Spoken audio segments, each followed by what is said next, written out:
Praise the Lord. Hallelujah.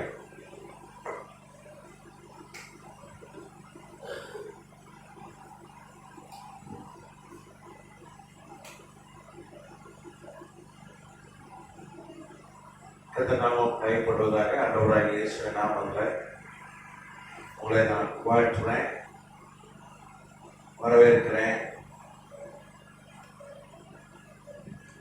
இந்த சூழ்நிலை இப்படியாய் இந்த ஜென்ரேட்டர் மூலமா நம்ம இந்த கூட்டத்தை நடத்த கர்த்தர் கிருபை பாராட்டினார். பைபிள் இன்ஸ்டியூட் நடத்த கர்த்தர் உதவி செய்தார்.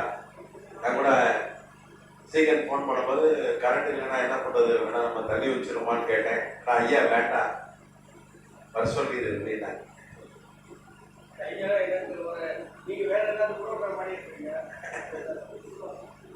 தோத்துரும். சீக்கிரம் பால் பைபிள் இன்ஸ்டியூட் கதை நன்றி சொன்னேன். வேணே ரைட் சொன்ன பண்ண ஐயாக்காக பாஸ்டமாக்காக வந்திருக்கிற அத்தனை ஊழியர்களுடைய பிள்ளைகளுக்காக கதை நன்றி சொல்றேன். கதை நல்லவர். ஹல்லேலூயா. அருமையான ஊழியக்காரைய உடம்பு சொல்லாம இருந்தாங்க இன்னைக்கு. ஆமா, கத்தரை சுகமாக்கி மறுபடியும் கொண்டு வந்திருக்கிறார். அதுக்காக கத்தரை பயன்படுத்துகிறேன். கதை நாமத்துக்கு சொல்றோம். நம்ம தானியத்தை தான் நம்ம நடத்தணும். தானியர் எனக்கு நடத்துங்கன்னு சொன்ன நம்ம தேவ பிள்ளைகள் இன்னைக்கு வரல. அதனால நம்ம போன கொரிந்தியரை நம்ம ஆய்வு செய்ய ஆரம்பித்தோம். நம்ம தொடர்ந்து கொரிந்தியரை நம்ம ஆய்வு செய்யலாம். இன்னைக்கு கொரிந்தியர்ல இருந்து இந்த நிருபங்கள் ஒரு ஆய்வு.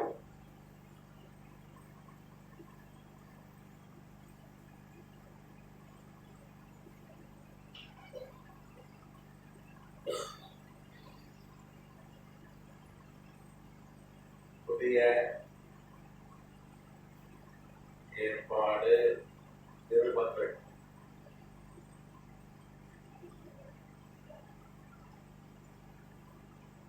விரிவான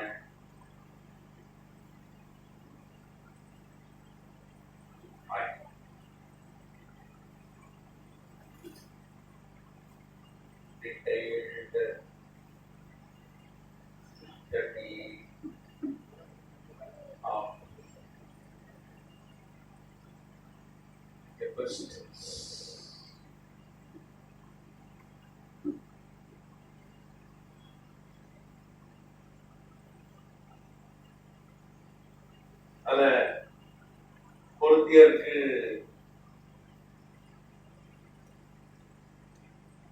கொரிந்தியரை நம்ம ஆய்வு செய்து வரோம்.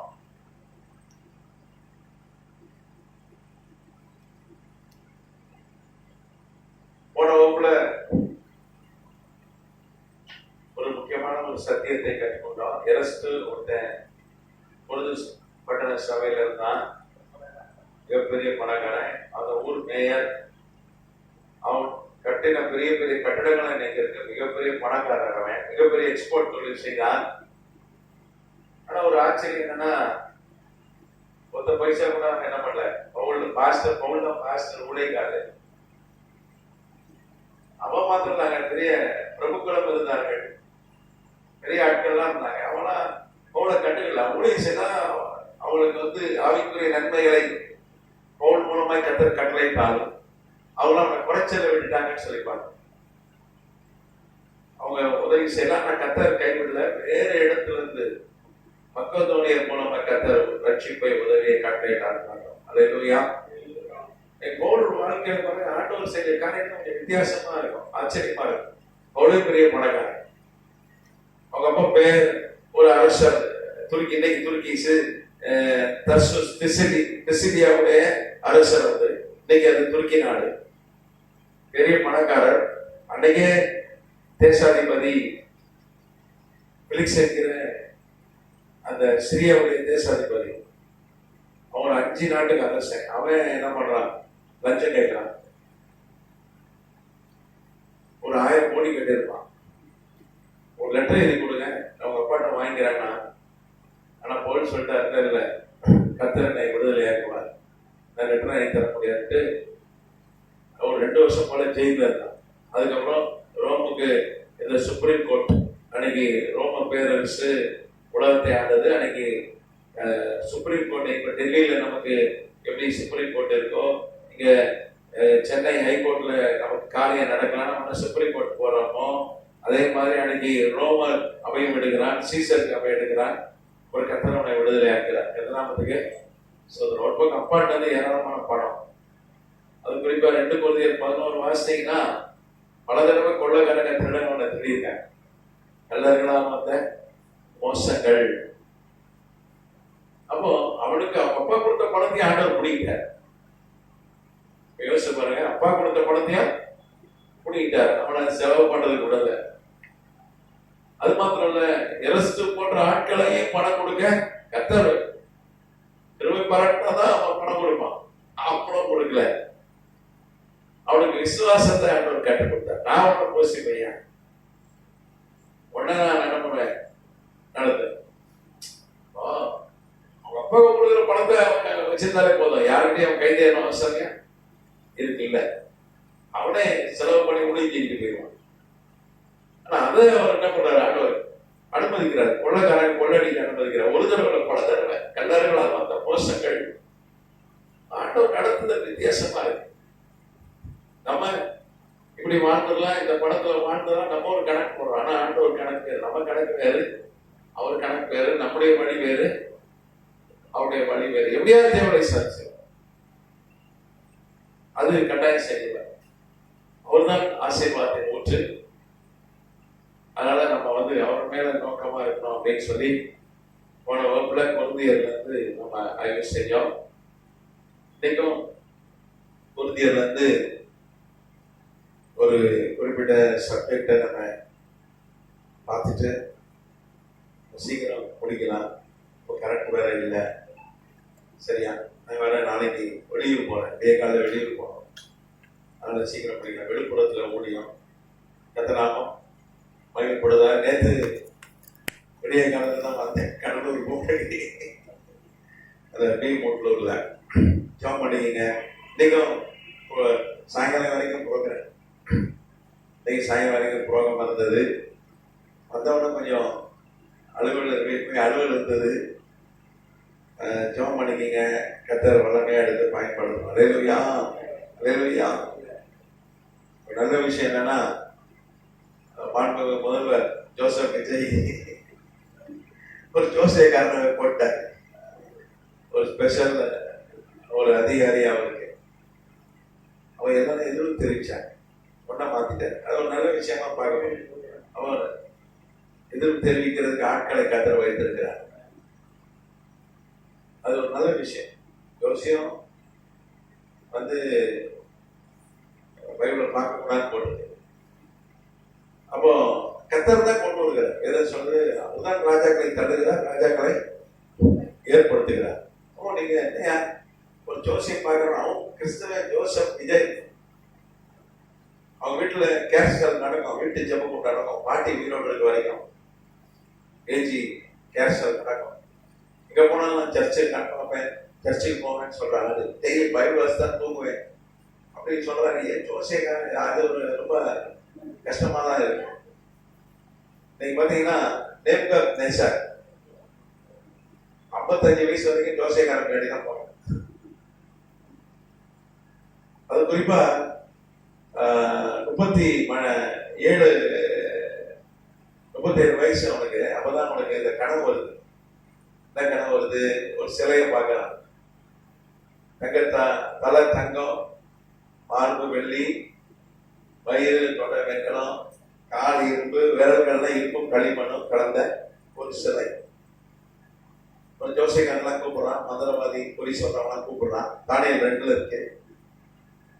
இதுக்கு அர்த்தத்தை சொல்லுங்க, கனவையும் சொல்லணும், அர்த்தத்தையும் சொல்லணும். அவங்க அதெல்லாம் முடியாதுங்க, அவங்களாம் பிசாசின் ஆவியை கொண்டு ஊழியம் செய்த ஊழியர்கள். அவங்க சொல்றாங்க, இது தேவனால தான் முடியும், பிசாசால நீ ரகசியத்தை சொல்ல முடியாது. ஒருத்தன் மனசுக்குள்ள இருக்கிறத சொல்ல கண்டுபிடிக்க முடியாது. வாயை திறந்து பேசிட்டா கண்டுபிடிச்சிடும். மெதுவா பேசலாம், குசன் பார்த்தாலும் கண்டுபிடிச்சிடும், எழுதினாலும் கண்டுபிடிச்சிடும். நீங்க உள்ளத்திலே வச்சு கூட்டிட்டா யாருக்கும் சொன்னாலும் பிசாசு அதை கண்டுபிடிக்க முடியாது. அதுதான் நேர்கார் நேசர் உள்ளத்துல வச்சுட்டான். மனைவிட்ட சொல்லல, யார்த்தையும் சொல்லல. நான் கனவை சொல்ல மாட்டேன், கனவையும் சொன்னோம், என்ன பண்ணோம், அர்த்தத்தையும் சொன்னோம். அவன்கிட்ட அந்த மந்திரவாதிகள் சக்தி வாய்ந்த மந்திரவாதிகள், பொறி சொல்றானே, ஜோசியக்காரன், யாரானே கண்டுபிடிக்க முடியல. அவங்க என்ன ஒரே வார்த்தை சொன்னாங்க, இது எங்ககிட்ட இருக்கிற ஆவியை வச்சு எங்களால செய்ய முடியாது, அது தேவனால் மாத்திரமே முடியும். அவனை கோபம், உங்களை நம்பி இவ்வளவு நாள் வாழ்ந்தானே, உங்களுக்கு எவ்வளவு சலுகை கொடுத்த, எவ்வளவு கொடுத்த, கொலை செய்ய வெட்டி போட்டான். அன்னைக்கு பல எல்லாத்தையும் வெட்டி போட்டு கடைசியில் யார் வீட்டுக்கு வந்து கதை காலிங் பெல் அடிக்கிறான். தானியல் வீடு சாத்ராக் மேஷாக் காலிங் பெல் அடிக்கிறாங்க. திறந்து பார்த்தா கத்தியோடு அடிக்கிறாங்க. உங்களை வெட்ட வந்திருக்கும். ஏயா இந்த மாதிரி ஜோசியக்காரனா ஒருத்தனை அர்த்தம் சொல்ல மாட்டேங்கிறான். ராஜாவுடைய கணக்கோட அவன் சொன்னான், இல்ல எனக்கு ஒரு நாள் டைம் கொடுங்க, நான் என்ன பண்றேன் அர்த்தம் சொல்லிடுறேன்னு பார்த்தான். கட்டர் அந்த அதிகாரி கண்ட தயார் கட்டார். அதுக்கப்புறம் ராஜா கிட்ட போய் ஒரு நாள் டைம் கேட்கிறான், ஜாப் பண்றான், கட்டர் வெளிப்படுத்துறான். இல்லையா பணங்க திட்டான். தோசைக்காரன் நம்பி பிரயோஜனம் இல்ல. ஆனா அந்த நேச்சர் தான் ஆண்டவர் சொன்னாரு, ஊழியக்காரன் என்னுடைய சம்மட்டி அவருடைய ஊழியக்காரன் தான் சொன்னார். ஊழியக்காரன் மாதிரி ஒரு இன்னைக்கு ஜோசியம் பார்க்கலாம், நாளைக்கு கத்தர் மாத்திடுவார். அதே மாதிரி கோரேஸ் ஏசாயா 45 அதிகாரம் ஆண்டவர் என்ன சொன்னா, உனக்கு முன்பாக வாசல்களை போல் திறந்தே வைப்பேன், உனக்கு முன்னே போய் கோணலானவைகளை செவ்வையாக்குவேன், ஒளிப்படத்துல இருக்கிற புதையல்களை அந்த காலத்துல இருக்கிற பொக்கிஷனை உனக்கு தருவேன். எப்படி தருவேன்னா வெண்கலை, ஆமா இரும்பு தாப்பாளை முடித்து வெண்கலை கதவை உடைச்சு உனக்கு தருவேன். கோரேஸ் பிறக்கிறதுக்கு ஒரு 111 வருஷம். ஏசாயா 45 பாத்தீங்கன்னா கோரேஸ் பிறகு 111 வருஷத்துக்கு படி பேர் சொல்லி அழைக்கிறார். கோரேஸ் தாத்தா கூட பிறகும் பேர் சொல்லி அழைக்கிறார். ஏசாயா எப்பேற்பட்ட தீர்க்கதரிசி பாருங்க, ஒரு உலகத்துல இல்லாத ஒருத்தர் பேர் சொல்லி அழைக்கிறான். 111 வருஷம் கழிச்சு பிறக்க வேண்டியவனை. அப்படி ஒரு வரம். அந்த வரத்தின் பேர் அறிவை ஞானத்தை போதிக்கும் வசனம் வரக்கிரியை செய்யும். 9 வரங்களை குறித்து வாசிக்கிறவன் ஒன்று கொண்டு இருப்பான்ல, வரங்களை பத்தி எடுத்தோமானவன் எடுக்கல. அதை ஞாபகப்படுத்தி எடுத்து போச்சு, ரொம்ப முக்கியம். அப்போ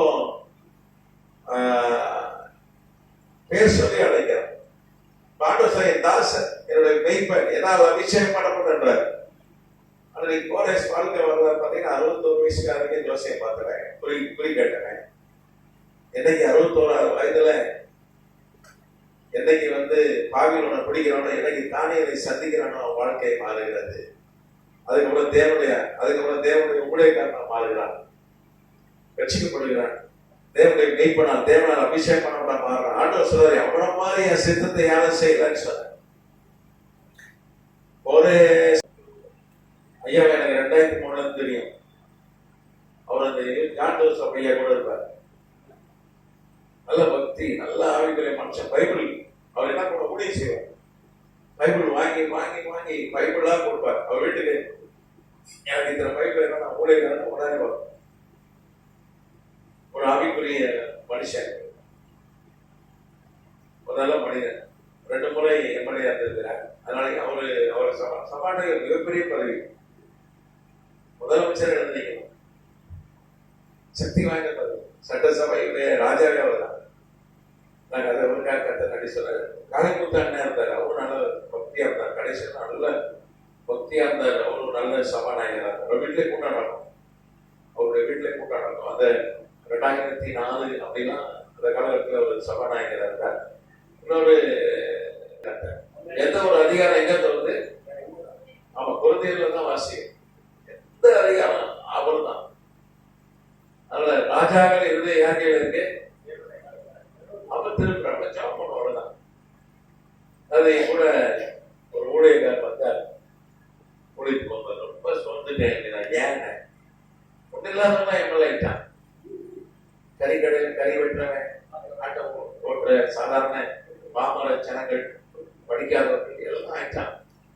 என்ன சொன்னாங்க, நீங்களும் ஒன்று போடுங்க. நானும் யோசிச்சு போடல. அதிகாரம் அதிகாரம் எம்எல்ஏன்றது அதிகாரம், எனக்கு அதிகாரம் போய் செய்யலாம். ஆனா நீங்க பாத்தீங்கன்னா எனக்கு அந்த கேள்வி வந்தது. இப்படி பேசின உடனே நான் கர்த்தர் முகத்தை பார்த்தேன், ஆண்டவர் என்னோடு பேசினேன். நீங்க பாத்தீங்கன்னா லூக்கா 10ஆம் அதிகாரம்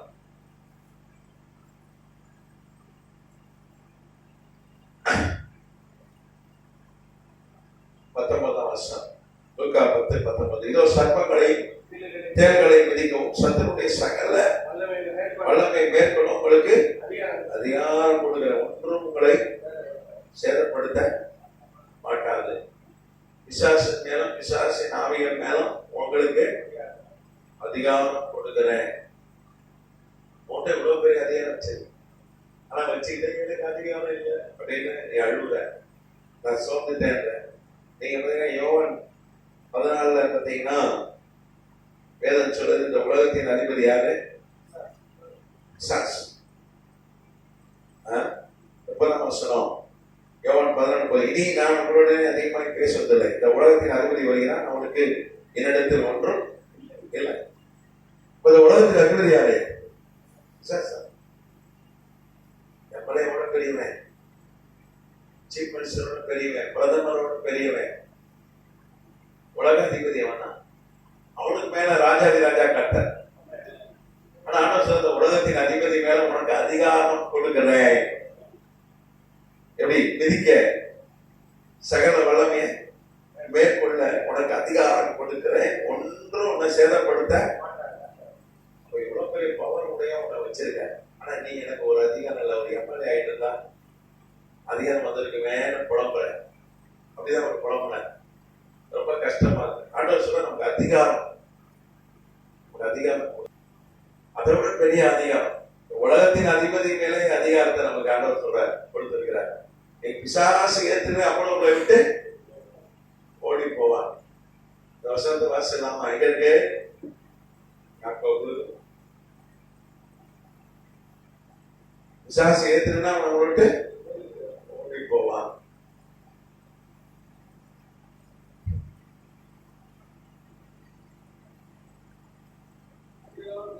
ஆமா, யாக்கோபு 4:7. ஆகையால் தேவனுக்கு கீழ்ப்படிந்திருங்கள், பிசாசுக்கு ஏற்றுங்க அவங்களை விட்டு ஓடி போவான். இந்த உலகத்தின் அதிபதியை உன்னால கண்ட்ரோல் பண்ண முடியும். எவ்வளவு கண்டா பயப்படும். உலகத்தின் அதிபதி எல்லாத்தோட அவன் பெரிய. ஆதாம் தான் வந்துட்டு அந்த அதிபதி இந்த ஸ்தானத்தை பாவம் செய்ய நடமான வச்சுட்டான், விட்டு கொடுத்துட்டான். வருகை வரைக்கும் கர்த்தருடைய ஆளுகை 1000 வருஷம் ஆட்சி வரைக்கும் அவன் அதிபதி.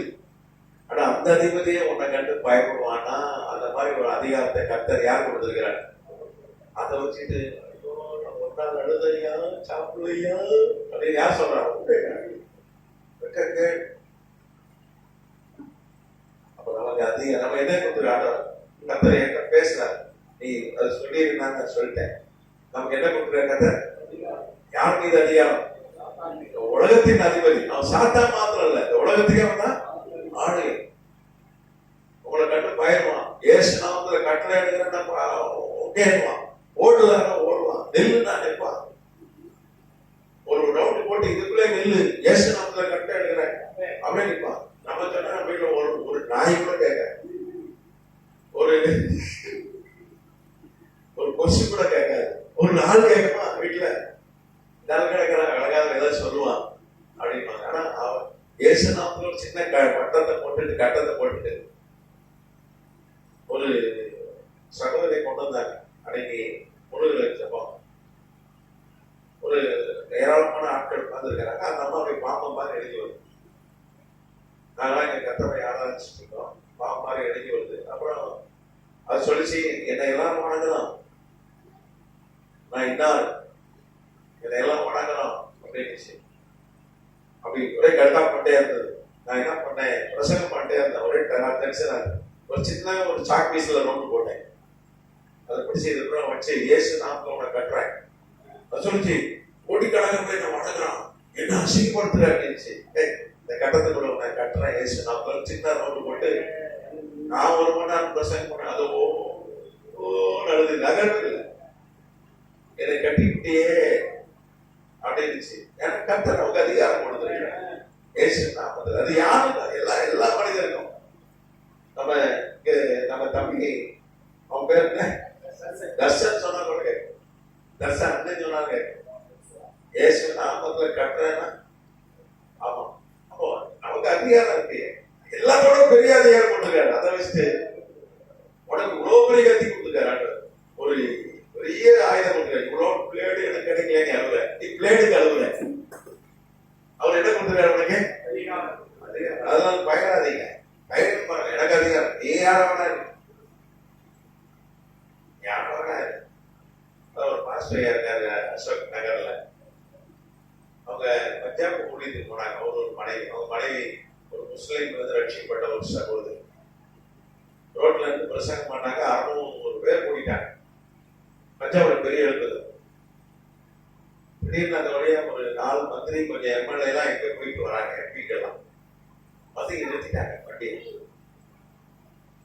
பயந்துட்டாங்க, மந்திரி வராங்க, என்ன நடக்கும் கூட போலீஸ் எல்லாம் வருது. அவங்க வந்து அலைமையா சொல்றாங்க. அங்க வந்து அந்த அந்த தெருவில் இருந்து பிரசங்கத்தை கேட்டுட்டு அலைய சொல்லிட்டு தான் போனாங்க. உனக்கு அதிகாரம் கர்த்தரை உனக்கு என்ன கொடுத்து நமக்கு அதிகாரம். அது யார் மீது? உலகத்தின் அதிபதி. ட்ரம்ப் தான் உலகத்தின் அதிபதி நடிச்சிருக்கோம். விசேஷம் உலகத்தின் அதிபதி. ஆனா நம்ம ஆண்டவர் தேவாதி தேவன், ராஜாதி ராஜா, கர்த்தாதி. அவருக்கு நம்ம தான் எம்எல்ஏ, நம்ம தான் எம்பி, நம்ம தான் அவருடைய பிரதிநிதிகளாகி இருக்கிறோம். அல்லேலூயா. பரலோகத்துல வந்து இருக்கிற அங்க ஒரு சாம்ராஜ்யம் இருக்கிறது, தேவன் ராஜா. அதுக்கு நம்ம தான் இங்க என்னது பிரதிநிதியா இருக்கிறோம். கதராமத்துக்கு என்ன கொடி இருக்காது, கட்சி கொடி இருக்காது. கர்த்தர் சொன்னார், அப்புறம் புகழ்ச்சி வைப்பேன் சொன்னார். புகழ்ச்சி கர்த்தர் கொடுப்பார். அல்லேலூயா. அதிகாரம் கொடுத்திருக்கிறார், அதனால சோர்ந்து போக வேண்டாம். கதராமத்துக்கு சோர்ந்து. அல்லேலூயா. சரி, நான் கொரிந்தியருக்கு எழுதின 15ஆம் அதிகாரம் 7ஆம் வசனம். 1 கொரிந்தியர் 15:7.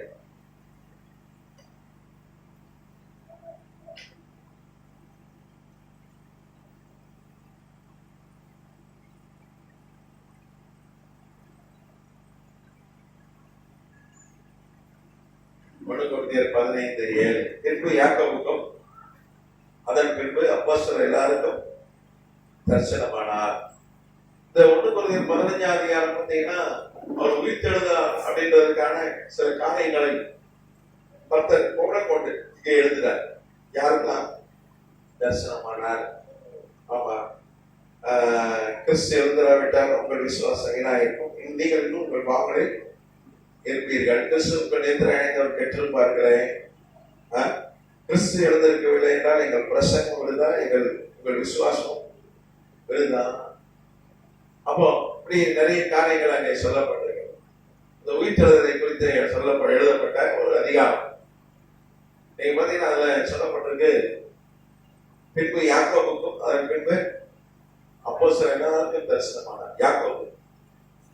யாக்கோபுக்கு தரிசனமானார். இங்கிலீஷ்ல ஜேம்ஸ். இந்த யாக்கோபு யாருன்னா ஆண்டவராகிய இயேசு கிறிஸ்துவுடைய சகோதரன். அன்னைக்கு ஆண்டவராகிய இயேசு கிறிஸ்து 9 வரலாற்று ஆசிரியர் பார்த்திருக்கிறாங்க நேர்ல. நீங்க பைபிளையும் போட்டிருக்கு. நீங்க பாத்தீங்கன்னா ஆண்டவராகிய இயேசு கிறிஸ்து சகோதரன் என்று பைபிளையும் போட்டிருக்கு. நம்ம பாத்தீங்கன்னா இந்த வசனத்தை உங்களுக்கு காண்பித்து கொடுக்க விரும்புகிறேன்.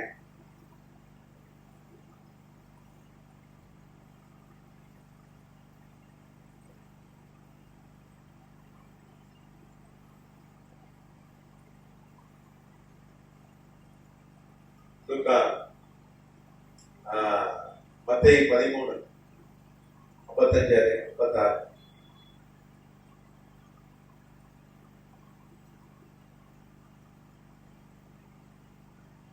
வேதம் சொல்லுது,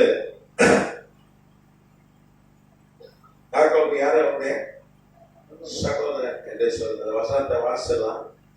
மத்தேயு 13ஆம் அதிகாரம்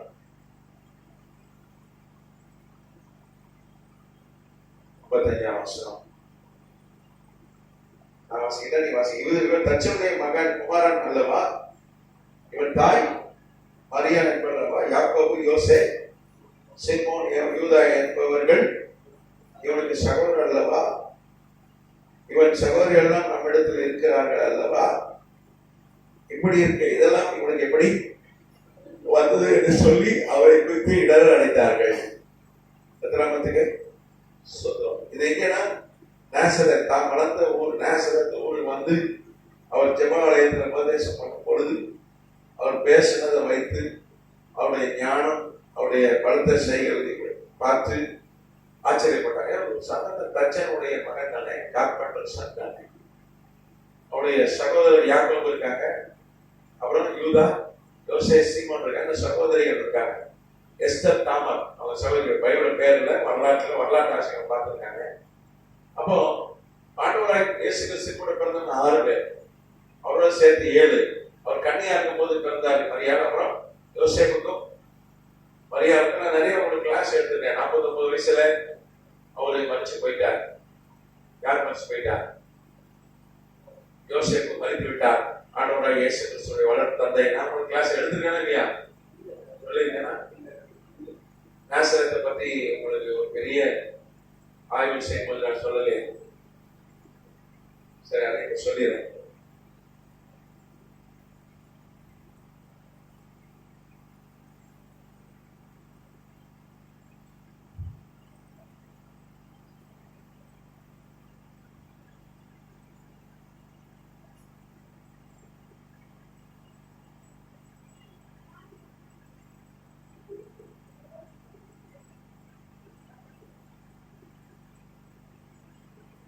பாத்தீங்கன்னா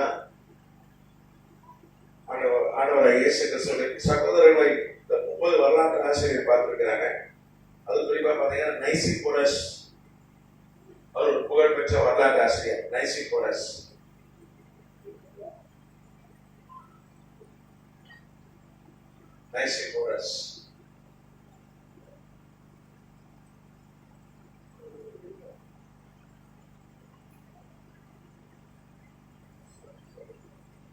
அவருடைய சகோதரி பேர் எஸ்தர்.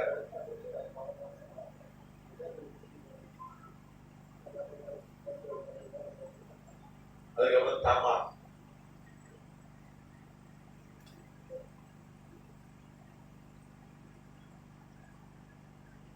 அது போக யாக்கோபு, பைபிள் இருக்கு, யாக்கோபு, அப்புறம் யூதா, அப்புறம் யோசே, அப்புறம்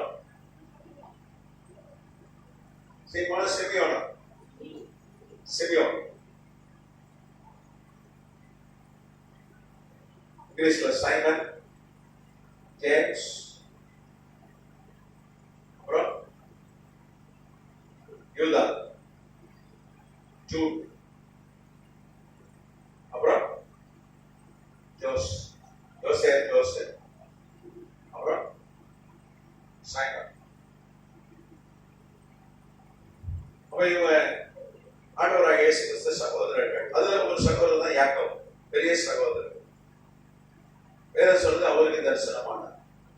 நீங்க பாத்தீங்கன்னா யாக்கோபு குறித்து எங்கேயும் அவர் கூட இருந்தான்னு சொல்லப்படவே இல்லை. ஆனா பாத்தீங்கன்னா யாக்கோபு குறித்து சில காரியங்கள் தவறான காரியம் தான் சொல்லப்படும். நீங்க யோவான் 7:5 பாத்தீங்கன்னா அவரை விசுவாசிக்கல. யோவான் எழுதின சுவிசேஷ நூல் 7ஆம் அதிகாரம் 5ஆம் வசனம்.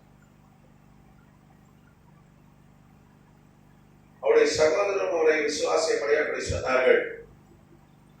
நீங்க பாத்தீங்கன்னா நீங்க 3ஆம் வசனத்தை வாசிங்கன்னா யோவான் 7:3 அப்பொழுது அவருடைய சகோதரரை நோக்கி, நீர் செய்த கிரியைகளை உடைய சீசர்கள் பார்க்கும்படி விடமிட்டு யூதேயாவுக்கும் பிரபலமாக விரும்புகிற எவனும் அந்தரங்கத்தில் ஒன்றை செய்ய மாட்டான். நீர் இப்படிப்பட்டவர்களை செய்தால் உலகத்துக்குமை வெளிப்படுத்தும் என்றார்கள். அவருடைய சகோதரரும் அவரை விசுவாசியவர்களே அப்படி சொன்னார்கள். இங்க வேதம் சொல்லுது, அவருடைய சகோதரர் யாக்கோபு, யோசே, யூதா, சிமியோன் விசுவாசிகள். யாக்கோபு ஆண்டவரை விசுவாசியாதவன் என்று வேதம் சொல்லுது. அது மாத்திரம் பாத்தீங்கன்னா, ஆண்டவர் மதிமயங்கி இருக்கிறார் அப்படின்னு சொல்லி அவரை பிடிச்சிட்டு போக வந்தாங்க அப்படின்னு சொல்லி நம்ம வேதத்துல வாசிக்கிறோம்.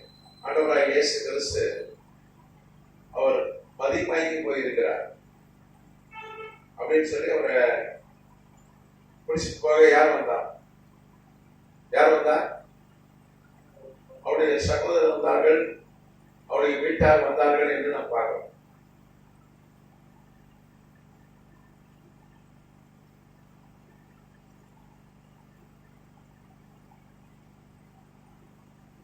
பார்த்தீங்கன்னா ஆண்டவர் சொன்னார், யார் என் சகோதரர், யார் என்னுடைய தாயார்,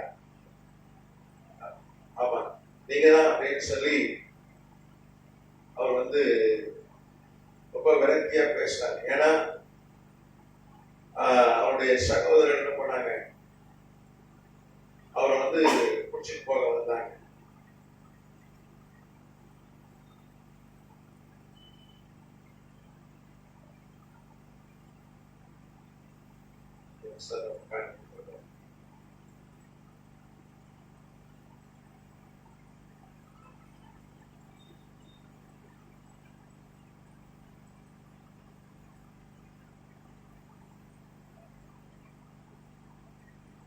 மத்தேயு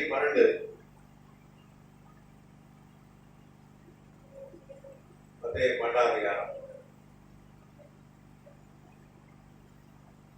46 வசனம் வாசிங்க.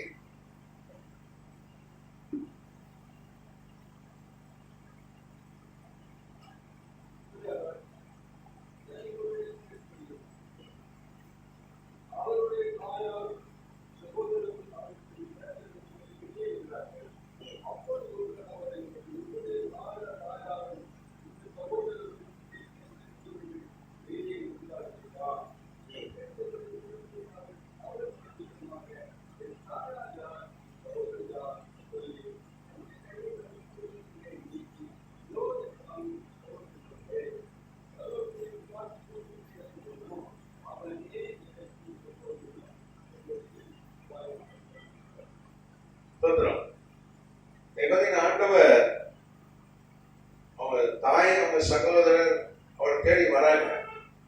அது பார்த்தீங்கன்னா அவர் மதிப்பாய்க்கு போயிருக்கிறார் என்று சொல்லி அவரை பிடிச்சு போவார். அவர் சொல்றாரு, யார் ஏன் தாய், யார் ஏன்? அவரை மார்க்கு 3 ரொம்ப தெளிவா சொல்லப்படுவான். மார்க்கு 3 அதிகாரம் 31 வருஷத்துல பாத்தீங்கன்னா, மார்க் 3:31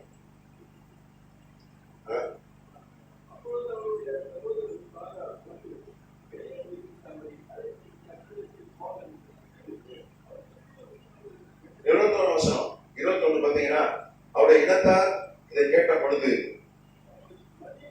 அவர் மதிமயங்கி இருக்கிறார் என்று சொல்லி அவரை பிடித்துக் கொள்ளும்படி வந்தார்கள். பிடிச்சு போறாங்க. என்ன சொன்னாங்க? ஆமா, மார்க் 3:21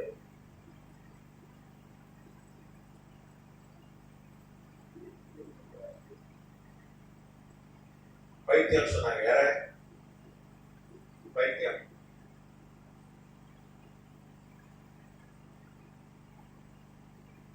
வீட்டார் அவருக்கு வச்ச பெயர் பைத்தியம், மதிமயங்கி இருக்கிறார். இப்ப யாக்கோபு சகோதரர் அவர் என்ன சொன்னாங்க? பைத்தியம் சொன்னாங்க. அவரை விசுவாசிக்க இல்லை. ஆனா அந்த யாக்கோபு தான் கர்த்தர் தரிசனமான. யாக்கோபு ஊழியத்துக்கு கூட வரவே இல்லை. சிறுவையில தொகுப்பது கூட அவங்க அம்மாவை யார்கிட்ட ஒப்படைக்கிறார்? யோவான்கிட்ட தான் ஒப்படைக்கிறார். இன்னைக்கு பாத்தீங்கன்னா, நான் ஏற்கனவே சொல்லியிருக்கிறேன், யாக்கோபு எழுதின சுயசரிதை இருக்குன்னு சொன்னேன்.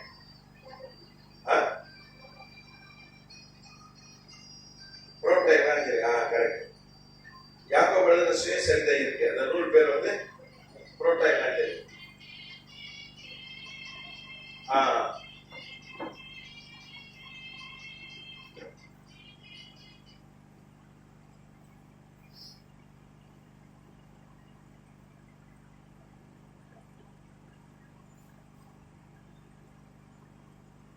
போட்ட எவாஞ்சலியம் என்கிற யாக்கோபுடைய சுயசரிதை.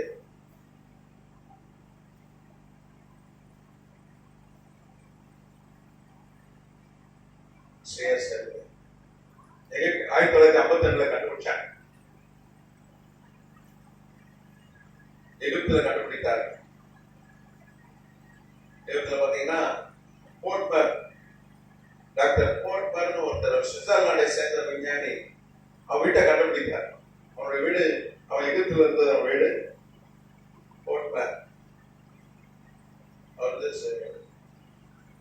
சுவிட்சர்லாந்து சேர்ந்தவர். சுவிட்சர்லாந்து.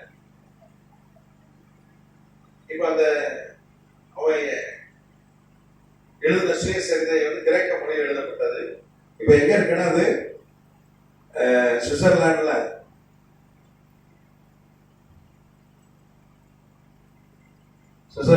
ஜெனீவா என்று ஒரு நகரம் இருக்குது. அதுதான் தலைநகரம். அங்க பாத்தீங்கன்னா போர்ட்பர் மியூசியம்.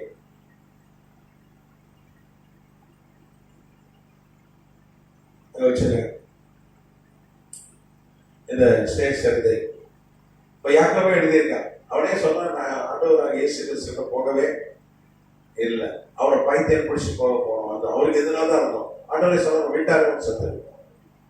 நீங்க நல்லா கவனிக்கணும். ஆனா நீங்க சங்கீதம் 69:8 சொல்லுது,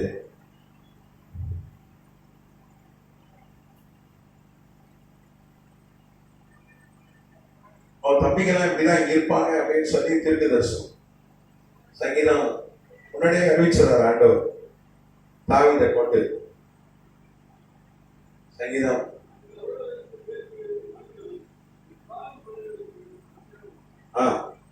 சங்கீதம் 69:8 வாஸ்தவம்.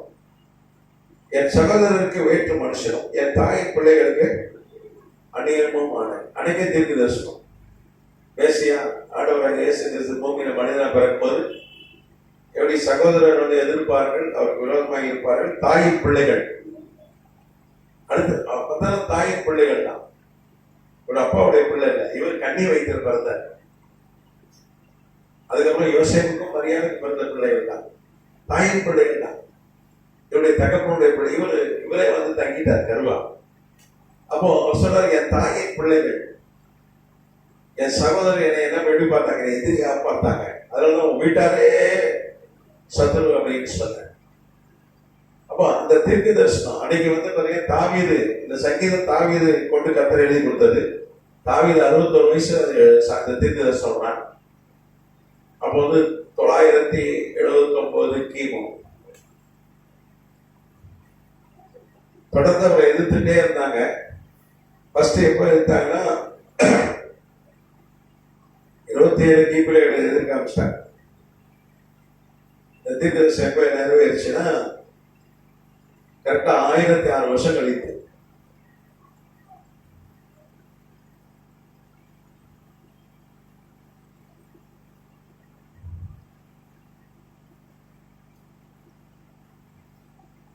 தீர்க்கதரிசனம் நிறைவேறும்.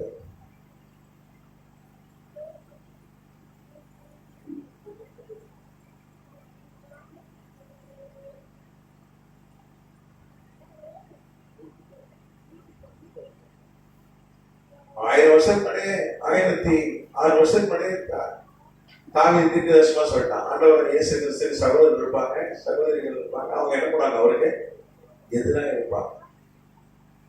அப்ப எதிராக இருந்த யாக்கோபு, அவர் விசுவாசிக்காத யாக்கோபு, அவர் பைத்தியம் சொன்ன யாக்கோபு, அவர் சுயசரிதை சொன்னா அவருக்கு எதிராக தான் இருந்தார். நீங்க நல்லா கவனிக்கணும். ஆண்டவர் சொன்னாரு, எனக்கு தலை சாய்க்க இடமில்லை. அவர் நாசனத்தை விட்டு இவரோட தொல்லை தாங்க முடியாம, இவரோட டார்ச்சர் தாங்க முடியாம அவர் கப்பர்நகூருக்கு போய்விட்டார். நீங்க கப்பர்நகூர்ல தான் அவர் குடியிருந்தார். அங்கதான் வரி கட்டினான்னு பாக்குறோம். வரிக்கு காசு கேட்கறாங்க, காசு இல்லை. உடனே பேதுரு வச்சு நீ போய் மீன் பிடிச்சிட்டு வாழ்றாரு. அந்த மீன் வயிற்றுக்குள்ள வெள்ளி பணம் தோண்டுகிறது. அவருக்கும் வரி கட்டுக்கிறார், பேதருக்கும் வரி கட்டுறார். ஏன்னா எந்த ஊர்ல குடியிருக்கிறாங்களோ அவங்க எல்லாம் வரி கட்டணும். இவர் கப்பர்நகூருக்குள்ளே குடியிருந்தார். இவங்க 2 பேர் மாத்திரம் தான் வரி கட்டினாங்க, மற்றவங்க வரி கட்டல. வெவ்வேறு ஊரை சார்ந்த அந்தந்த ஊர்ல வரி கட்டணும். அப்ப நாசரத்துல ஒரு குடி இருக்காம ஏன் கப்பனக்குடிய இவங்க தொண்டு தாக்க முடியல. அது அன்னைக்கே சொல்லிட்டார் சங்கீதம் 69:8. என் தாயின் பிள்ளைகள் என் சகோதரர் என்ன பண்றாங்க, எனக்கு சத்துருவா இருப்பார்கள். அப்ப யாக்கோபு ஒரு சத்துருவா இருந்தான். அவர் பைத்தியம் சொன்னா அவர் விசுவாசிக்கிறேன். ஆனா பாத்தீங்கன்னா உயிர் தெழுந்த பிறகு அவனுக்கு தரிசனமானார். அல்லேலூயா. அவன் ஏற்றுக்கொண்டான். அதுக்கப்புறம் தான் ஏற்றுக்கொண்டான். அவன் ரத்த சாட்சியா பறிச்சான். நீங்க பாத்தீங்கன்னா அவன் பெரிய ஊழியக்காரன் ஆயிட்டான். நீங்க பாத்தீங்கன்னா ஆதி திருச்சபையை தூண் என்று வேதம் சொல்லுது. அவனை ஆதி திருச்சபையோட தூண். நீங்க கலாத்தியருக்கு எழுதப்பட்ட நிருபம் 2:9 சொல்லுது. கலாத்தியர் 2:9.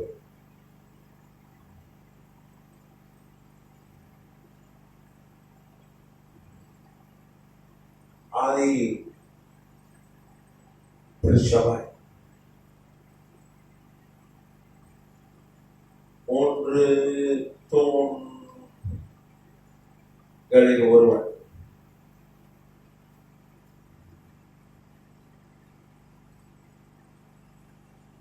வசனம்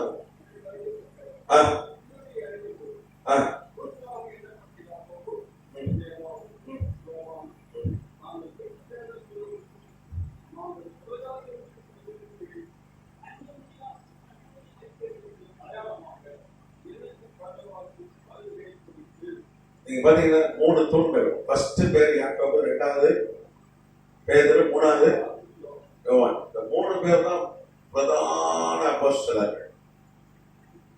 நீங்க பாத்தீங்கன்னா 30 வயசு வரைக்கும் அவன் ரட்சிக்கப்படல. ஆண்டவரை எதிர்த்தான், வீட்டை விட்டு தோத்தணும். அவர் பெரிய தலைவலியா இருந்தான். அவரால் அந்த வீட்டுல குடியிருக்க முடியல. அவர் பைத்தியம், எங்க போனாலும் பைத்தியம் சொன்னான். நீங்க யோசிச்சு பாருங்க. வீட்டுலதான் தொல்லை போட்டீங்கப்பா, நான் வீட்டை விட்டு போயிட்டேன், நான் எங்கேயோ கப்பட்டங்கம்ல இருக்கேன், அங்கேயும் பைத்தியம் சொன்னா எப்படி இருக்கும் யோசிச்சு பாருங்க. எப்படிலாம் பயிற்சிருக்காங்க. ஆனா அவனுக்கு தரிசனமானா, அவன் தரிசனமானதுனால ரட்சிக்கப்பட்டான். நீங்க பாருங்க, தூணா மாறிட்டான். நீங்க முதல் புதிய ஏற்பாட்டுல முதல் நிருபம் யாக்கோபுக்கு எழுதப்பட்ட நிருபம் தான். 45 கீழ்ப்படி எழுதப்பட்டது. அவன் தான் எழுதினான். புதிய ஏற்பாட்டுல ஃபர்ஸ்ட் புக் எழுதுமா மத்தேயு தான். ஆனா மத்தேயு முதல் எழுதப்படல. முதல் எழுதப்பட்டது யாக்கோபு. எப்ப எழுதப்பட்டது? யாக்கோபு 45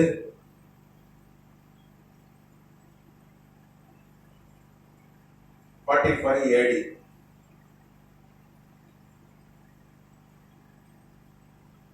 நீங்க பாத்தீங்கன்னா ஒரு 475 வருஷம் பைபிள்ல எழுதப்படல. ஒரு பெரிய பெரிய இடைவெளி. எத்தனை வருஷம்? 475 வருஷம். மல்கியாக்கு அப்புறம் பைபிள் எழுதப்படல.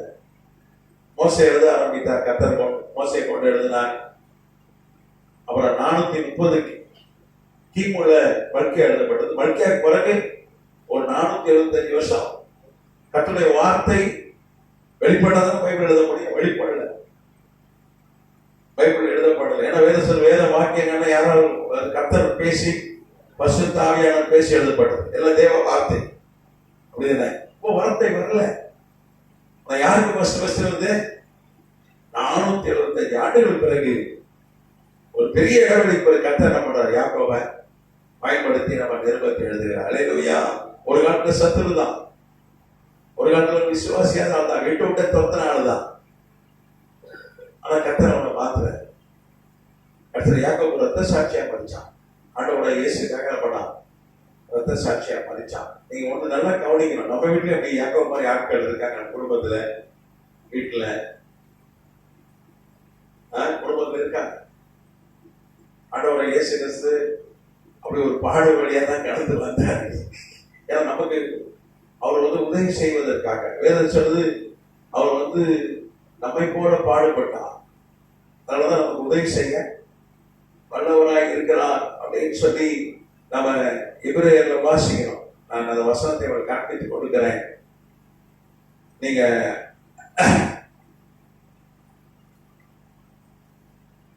அவர் நம்ம மாதிரி என்ன பண்ணார்?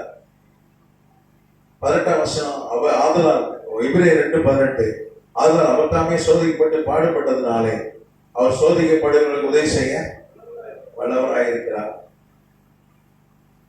நீங்க பாத்தீங்கன்னா நம்ம அவரு ஏன் இந்த பாடுகள், குடும்பத்துல இப்படி ஒரு குழப்பம் பிரச்சனை, சகோதரர் எதிர்க்கப்படுகிறது, சகோதரர் பைத்தியம் சொல்றது, சகோதரர் வீட்டை விட்டு துரத்துறது, இப்படி ஒரு பாடுகளை ஏன் கடந்து போனா நமக்கு உதவி செய்யும்படியா. அல்லேலூயா.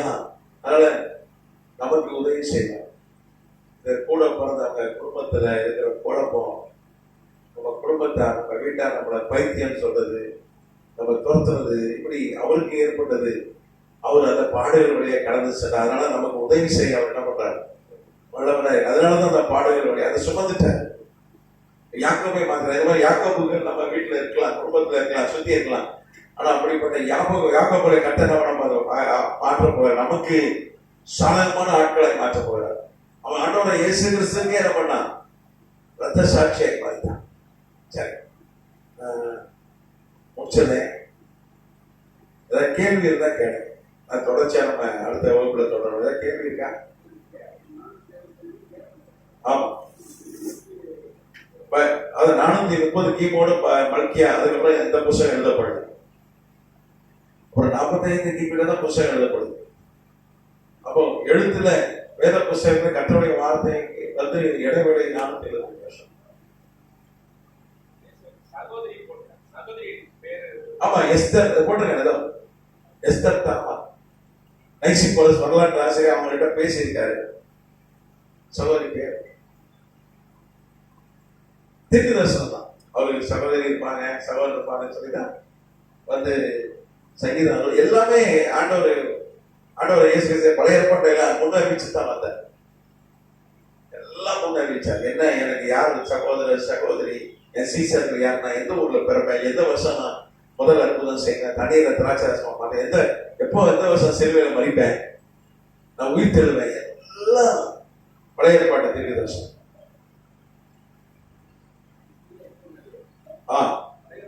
பழைய ஏற்பாடுல தீர்க்க தரிசனம், புதிய ஏற்பாட்டுல இருந்துச்சு. இது நீங்க கேள்விப்பட்டிருக்கவே மாட்டீங்க. இப்படி ஒரு தீர்க்க தரிசனம் இருக்கு, கூட பிறந்தவன் துரோகம் பண்ணுவான், அது ஒரு தீர்க்க தரிசனம். எல்லாருக்கும் ஒரு தீர்க்க தரிசனம் இருக்கு. யாக்கோபு எந்த வருஷம் மறிக்கிறான்னு தெரியுமா? சொல்லிடுறேன். அடுத்த வகுப்புல அதை எடுக்கலான்னு பார்த்தேன். அது ஒரு பெரிய சப்ஜெக்ட். அடுத்த வகுப்புல எடுப்போமா? மணியாச்சு. அவங்க சீக்கிரம் விடிய காலையில் எழுந்திரிச்சு ஒரு வெளியூர் போறேன். சரியான தூக்கமே இல்லை. நேற்று தான் விடிய காலம் வந்தேன். அது ஒரு சரியான தூக்கம் இல்லை. நான் தான் வாகனம் ஓட்டணும். சோமணி ஐயா